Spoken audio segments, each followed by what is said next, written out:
What happens when your loan is sold sometime during the debt collection process? My name is Michael Wasylik. I'm a Florida foreclosure and debt collection defense attorney here in Florida with Ricardo and Wasylik, and together with my partner Jason Ricardo, we help people just like you overcome foreclosure and debt collection with dignity.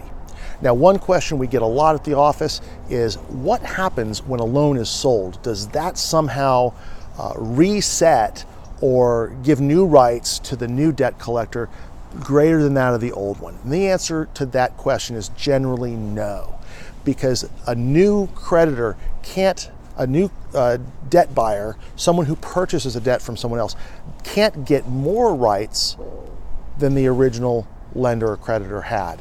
Nothing about that sale transaction resets or renews the time in which the debt collector has to act. That's the most common question we get, and it usually comes up in two contexts. Number one is whether that new debt collector has an extended time to file a lawsuit in order to recover the debt.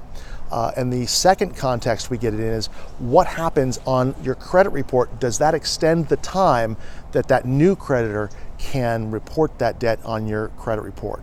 And the short answer to both of those questions is no. The sale of a debt from one party to another does not extend the time in which any party has a right to sue you to enforce the loan. It's called the statute of limitations. It's the time period that anyone has in order to file a lawsuit to collect a debt.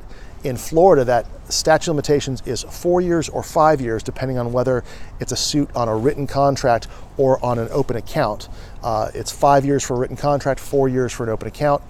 And if the lender has not sued you within that time period from the time you made the last payment, from the time it first fell delinquent, then they have given up the right to sue if you are aware of that right and know how to enforce that right.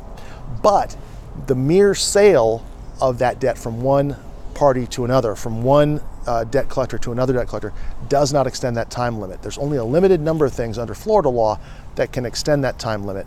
One item, for example, is making any kind of payment on that loan, even if it's 50 cents. If you make any payment, the time period is reset. But the sale of the debt from one debt collector to another debt collector does not extend that time period. Now, the second item, the credit reporting situation.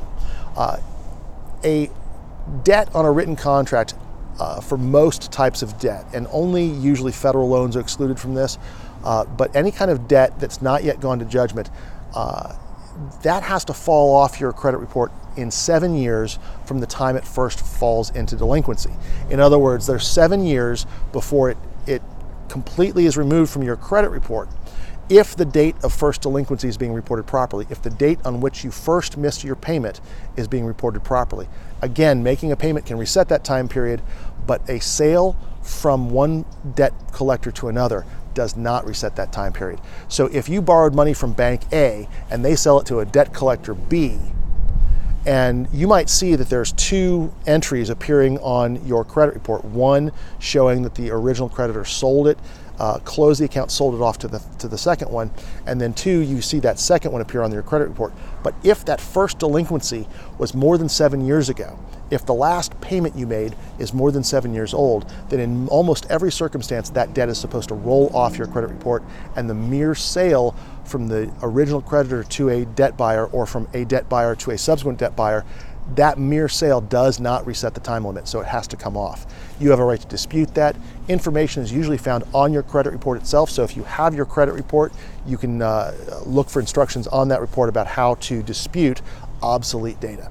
So if anything that I've talked about on this video is something you'd like more information about or more help with, please give us a call. We will give you a free 30-minute strategy session in order to talk about what your next steps need to be.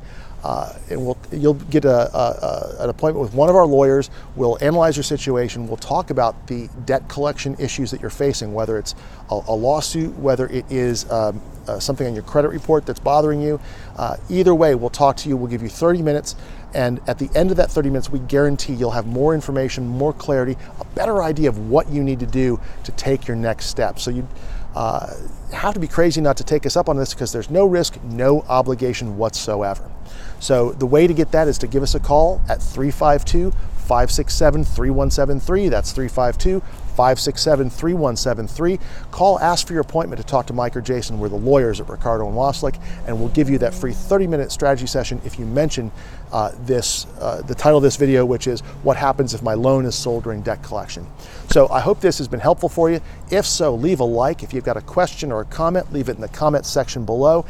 If you want other tips about foreclosure and debt collection, subscribe to the channel and watch our other videos. We guarantee you're going to find something useful there. If you don't find it, leave a comment, leave a question, and we will do our best to answer that in another video. So thanks for watching. Hope it was helpful, and I'll see you on the next one.